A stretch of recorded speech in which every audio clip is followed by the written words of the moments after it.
Item ಯಾವುದೇ ಇರಲಿ try ಮಾಡಿ ಆಚಿ ಚಿಕನ್ ಮಸಾಲಾ. ಓಕೆ, ಪರಿಷತ್ ಅಭ್ಯರ್ಥಿಗಳನ್ನ ಗೆಲ್ಲಿಸ್ಕೊಂಡು ಬರೋದಕ್ಕೆ ಶಾಸಕರಿಗೆ ಟಾಸ್ಕ್ ಕೊಡ್ತಾರಂತೆ ಡಿ.ಕೆ. ಶಿವಕುಮಾರ್. ಶಾಸಕರಿಗೆ ಮತ ಚಲಾವಣೆ ಬಗ್ಗೆ ಒಂದು ಕಾರ್ಯಾಗಾರವನ್ನ ಕೂಡ ಏರ್ಪಡಿಸಲಾಗುತ್ತೆ. ಯಾವ ರೀತಿ ಮತ ಹಾಕಬೇಕು ಅನ್ನೋದ್ರ ಬಗ್ಗೆ ಸಿಎಲ್ಪಿ ಸಭೆಯಲ್ಲಿ ಚರ್ಚೆಯಾಗುತ್ತೆ. ಮೊದಲ ಪ್ರಾಶಸ್ತ್ಯ ಮತ್ತು ಎರಡನೇ ಪ್ರಾಶಸ್ತ್ಯದ ಮತ ಹಾಕುವ ಬಗ್ಗೆ ಟ್ರೈನಿಂಗ್ ನೀಡಲಾಗುತ್ತಂತೆ ಶಾಸಕರಿಗೆ. ಶಾಸಕರು ಹಾಕುವ ಮತಗಳು ಅಮಾನ್ಯವಾಗದಂತೆ ಶಾಸಕರಿಗೆ ತರಬೇತಿ ನೀಡಲಾಗುತ್ತೆ. ಕಾರಣ ಎಕ್ಸ್ಪೀರಿಯನ್ಸ್ ಶಾಸಕರಲ್ಲ, 2 ಬಾರಿ 3 ಬಾರಿ ಅವರಿಗೆಲ್ಲ ಎಕ್ಸ್ಪೀರಿಯನ್ಸ್ ಇರುತ್ತೆ. ಬಟ್ ಈಗ ಮೊದಲ ಬಾರಿ ಆಯ್ಕೆ ಆಗಿರ್ತಾರೆ ಅಂಥವರಿಗೆ ಸ್ವಲ್ಪ ತರಬೇತಿಯ ಅವಶ್ಯಕತೆ ಇರುತ್ತೆ. ಹೆಂಗೆ ವೋಟ್ ಮಾಡಬೇಕು, ಅದು ಅಮಾನ್ಯ ಆಗದೇ ಇರೋ ರೀತಿಯಲ್ಲಿ ಹೆಂಗೆ ವೋಟ್ ಚಲಾವಣೆ ಮಾಡಬೇಕು, ಅದ್ರ ಬಗ್ಗೆ ಎಲ್ಲ ಇವತ್ತು ತರಬೇತಿ ಕೊಡ್ತಾರಂತೆ ಸಿಎಲ್ಪಿ ಮೀಟಿಂಗ್ನಲ್ಲೇ. ಕಾಂಗ್ರೆಸ್ ಶಾಸಕರು ಯಾರೊಬ್ರು ಕೂಡ ಅಡ್ಡ ಮತದಾನ ಮಾಡಬಾರ್ದು, ಹಾಗಾಗಿ ಅವ್ರಿಗೂ ಕೂಡ ಅದನ್ನ ಸಲಹೆ ಸೂಚನೆಗಳನ್ನು ಕೊಡಲಿದ್ದಾರೆ.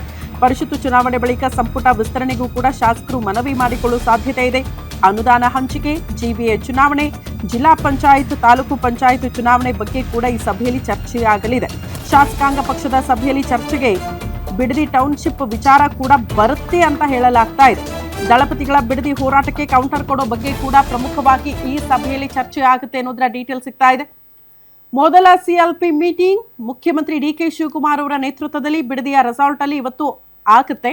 ಪ್ರಮುಖವಾಗಿ ಪರಿಷತ್ ಚುನಾವಣೆಗೆ ಸಂಬಂಧಪಟ್ಟಂತೆಯೇ ಚರ್ಚೆ ಆಗುತ್ತೆ ಅಂತ ಹೇಳಲಾಗ್ತಾ ಇದೆ. ಅದ್ರ ಜೊತೆಗೆ ಬಿಡದಿ ರೆಸಾರ್ಟ್ ಅಲ್ಲೇ ಆಗ್ತಾ ಇರೋದ್ರಿಂದ ಅಲ್ಲಾಗ್ತಾ ಇರುವಂತಹ ಈ ಟೌನ್ಶಿಪ್ ಯೋಜನೆಗೆ ಸಂಬಂಧಪಟ್ಟಂತೆ ವಿರೋಧ, ದಳಪತಿಗಳು ಅದನ್ನ ಎನ್ಕ್ಯಾಶ್ ಮಾಡ್ಕೊಳ್ತಾ ಇರುವಂತಹ ರೀತಿ, ಅದಕ್ಕೆ ನಾವು ಹೇಗೆ ಪ್ರತಿಯಾಗಿ ಕೌಂಟರ್ ಕೊಡಬೇಕು ಅನ್ನೋದ್ರ ಬಗ್ಗೆ ಕೂಡ ಇವತ್ತು ಚರ್ಚೆ ಆಗುತ್ತೆ.